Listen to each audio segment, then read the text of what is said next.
babalik sa kanila ang ginawa nila sa iyo.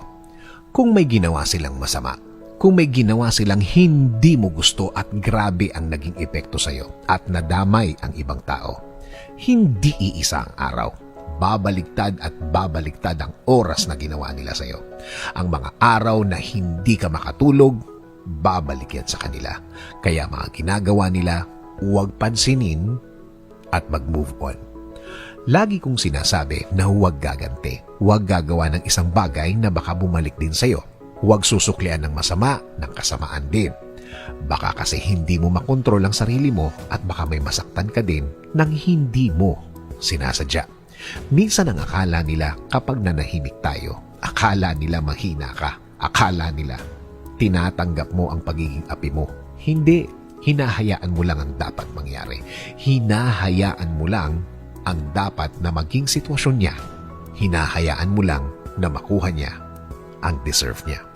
Kung hindi ka makikialam, alam ng Diyos kung paano maningil sa mga gumagawa ng masama. Alam ng Diyos kung paano sila disiplinahin. Basta hayaan mo lang siyang gawin niya ang kanyang duty bilang tatay mo. Sino bang tatay ang pumapayag na apihin ang kanilang mga anak? Kaya diretso lang, cool lang. Ang dapat mangyari ay mangyayari. Yan ang pinakaganti mo. Matutong mag-move on palagi. Mahirap, pero pwede. Lagi dapat ang tingin mo ay sa dulo. Sa dulo na ikaw ang successful. Dahil pinili mo ang magpakakalma sa sitwasyong dapat galit ka, pero wala kang pakialam at nagtrabaho ka lang ng tuloy-tuloy. Let us pray. Panginoon, lagi mo kaming ingatan. Lagi mo kaming protektahan.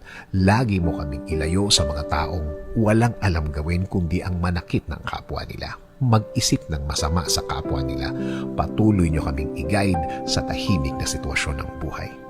Itinataas po namin ang lahat ng sakit, lahat ng pasakit, lahat ng mga umiiyak kaming mga gabi. Palitan nyo po ito ng isang payapang puso at payapang buhay. Patuloy nyo kaming alagaan laban sa mga taong ito.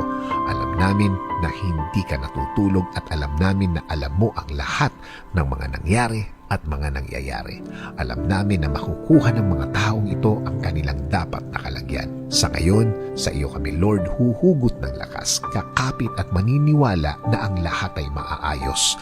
Ang lahat ay magiging tama. Nangangako din kami, Panginoon, na mananatili kaming mahinahon. Mananatili kaming magpipigil para na rin sa ikaayos namin. In Jesus' name we pray. Amen.